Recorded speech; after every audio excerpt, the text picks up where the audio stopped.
ગુજરાતના સૌથી મોટા સમાચાર ગુજરાતના સૌથી મોટા કૌભાંડનો આરોપી ભૂપેન્દ્ર ઝાલાએ ફરાર થઈ ચૂક્યો છે। ગુજરાતનું સૌથી મોટું સ્કેમ પોન્ઝી સ્કીમની લાલચ આપીને રોકાણકારો પાસે રોકાણ કરાવનાર ભૂપેન્દ્રસિંહ ઝાલા એ ફરાર થઈ ચૂક્યો છે। પોન્ઝી સ્કીમનો આરોપી અને બીઝેડ ફાઇનાન્શિયલ સર્વિસનો સીઈઓ ભૂપેન્દ્રસિંહ ઝાલા મધ્યપ્રદેશ ફરાર થઈ ગયો હોવાની પોલીસને આશંકા છે। ગઈકાલે બીઝેડ ગ્રુપની તમામ ઓફિસ ખાતે ઉત્તર ગુજરાતની અંદર આવેલી અરવલ્લી, હિંમતનગર, મોડાસા, ગાંધીનગર આ તમામ જગ્યાઓ પર સીઆઈડી ક્રાઇમના રેડ હતી અને રેડ દરમિયાન કરોડો રૂપિયાની નાણાકીય વ્યવહારના દસ્તાવેજી પુરાવા સાથે અનેક એવા દસ્તાવેજો મળી આવ્યા। જો કે ભૂપેન્દ્રસિંહ ઝાલા ગઈકાલે રેડ દરમિયાન ત્યાંથી ફરાર થઈ ચૂક્યો હતો અને હજી સુધી ભૂપેન્દ્ર ઝાલા જે છે તે નથી મળી આવ્યો। ભૂપેન્દ્રસિંહ ઝાલાનું છેલ્લું મોબાઈલ લોકેશન મધ્યપ્રદેશ હોવાનો દાવો જે છે તે કરવામાં આવી રહ્યો છે। હાલ તો આ સૂત્રોના માધ્યમથી સૌથી મોટા સમાચાર ગુજરાતનું સૌથી મોટું કૌભાંડ આચરનાર ભૂપેન્દ્રસિંહ ઝાલા એ ફરાર થયાની આશંકાને લઈને સીઆઈડી ક્રાઇમે તપાસ હાથ ધરી છે। જો કે તપાસમાં હવે સીઆઈડી ક્રાઇમે ભૂપેન્દ્રસિંહ ઝાલા સામે ફરિયાદ દાખલ કરવાની તજવીજ હાથ ધરવાની તૈયારીમાં છે। આ ભૂપેન્દ્રસિંહ ઝાલા કે જે મધ્યપ્રદેશ ફરાર થઈ ચૂક્યો હોવાની માહિતી જે છે તે હાલ મળી રહી છે।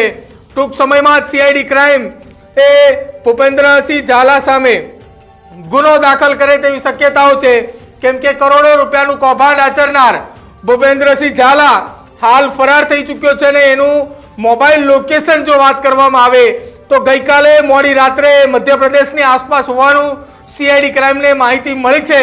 હવે આ માહિતીના આધારે તપાસનો દોર તેજ કર્યો છે અને આ જ તપાસના ભાગરૂપે હાલ ભૂપેન્દ્રસિંહ ઝાલા સામે સીઆઈડી ક્રાઇમ ગુનો નોંધવાની તજવીજ હાથ ધરી રહી છે।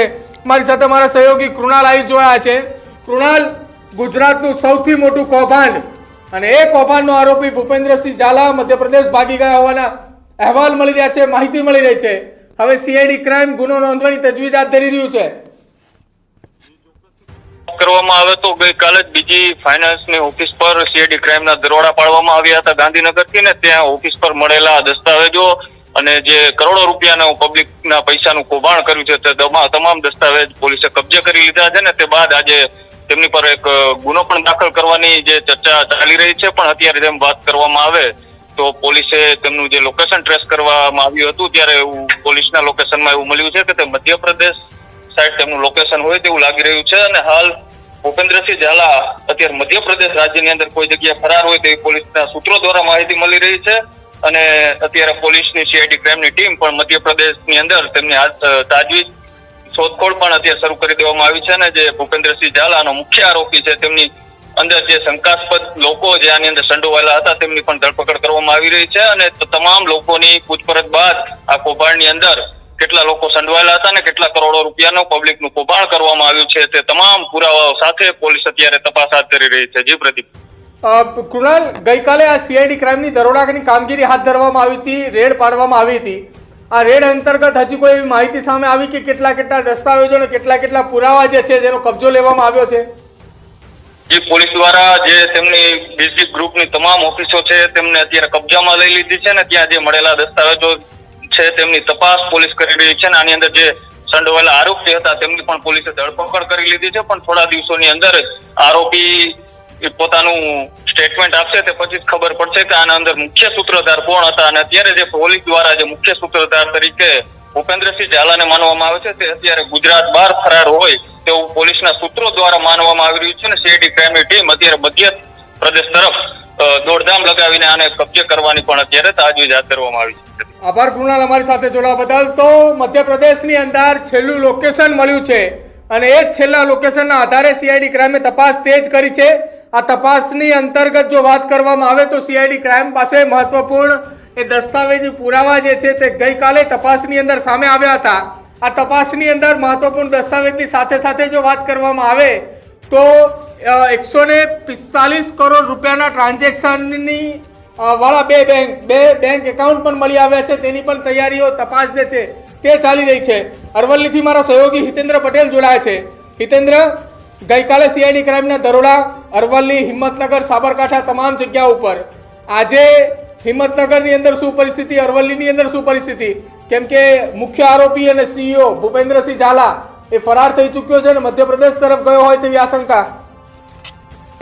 જી ચોક્કસથી વાત કરવામાં આવે તો ગઈકાલે જે સીઆઈડી ક્રાઇમ જે અરવલ્લી જિલ્લાની અંદર તેમજ સાબરકાંઠા જિલ્લાની અંદર ત્રાટકી હતી, જે રોકાણકારોનું જે બીઝેડ જે ગ્રુપ છે, બીઝેડ નામની જે કંપની છે, ત્યાં રોકાણકારોએ રોકાણ કર્યું હતું અને જે નનામી અરજી મળેલી હતી જે સીઆઈડી ક્રાઇમને, એના આધારે જ્યારે અરવલ્લી અને સાબરકાંઠા જિલ્લાની અંદર આ ટીમ ત્રાટકી હતી ત્યારે અચાનક જ એના જે એજન્ટો હતા અને મુખ્ય જે સૂત્રધાર છે એ ભૂગર્ભમાં ઉતરી ગયા હતા. પરંતુ ગત રાત્રિએ મોડા સુધી આ તપાસ શરૂ હતી અને જે તે જગ્યાએ માલપુર, અરવલ્લી, સાબરકાંઠા સહિત 7 જેટલી ઓફિસોની અંદર જે પ્રકારે જેની તપાસ કરવામાં આવી હતી અને એની અંદરથી જે દસ્તાવેજો છે, ફાઇલો છે, એગ્રીમેન્ટ છે, આ તમામ પ્રકાર કોમ્પ્યુટર, લેપટોપ સહિત જે સામગ્રી છે, હાલ તો તપાસ હેઠળ સીઆઈડી ક્રાઇમ હાથ ધરી છે. બીજી તરફ માલપુરમાંથી મયુર દરજી નામના એજન્ટની પણ પૂછપરછ માટે એને પૂછપરછ હાથ ધરી હતી.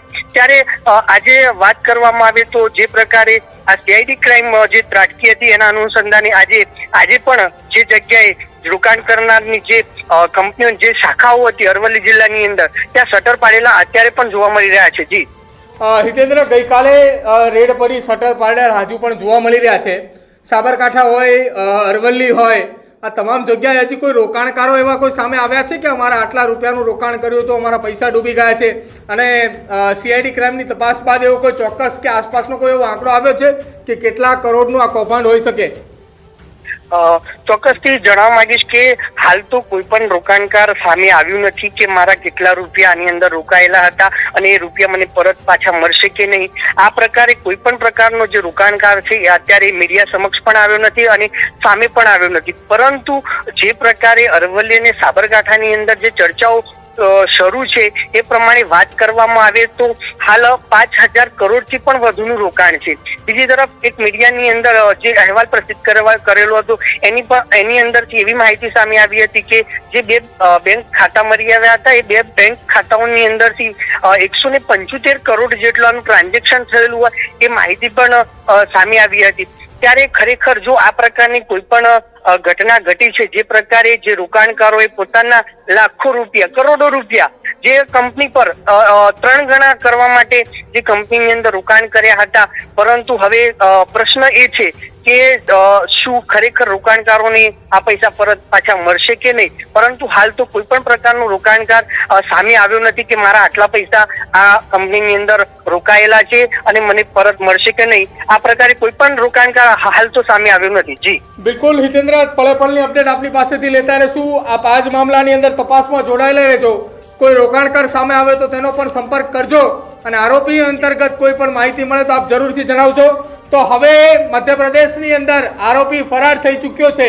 આ પ્રકારના માહિતી અને સૂત્રો દ્વારા હવાલાથી ખબર આવી રહી છે, કેમ કે સીઆઈડી ક્રાઇમ એક ગુનો નોંધવાની તૈયારી હાથ ધરી રહ્યું છે અને આ ગુનો નોંધવાની તૈયારી હાથ ધરતાની સાથે જ જે મુખ્ય આરોપી ભૂપેન્દ્રસિંહ ઝાલા કે જેનું મોબાઈલ લોકેશન ટ્રેસ કરતા એવી માહિતી મળી છે કે આરોપી હાલ મધ્યપ્રદેશની અંદર ફરાર થઈ ચૂક્યો છે, પરંતુ એ ત્યાં સીઆઈડી ક્રાઇમની ટીમ પણ પહોંચી ચૂકી છે અને આરોપીની ધરપકડ કરવા માટે તપાસ હવે તેજ કરી છે.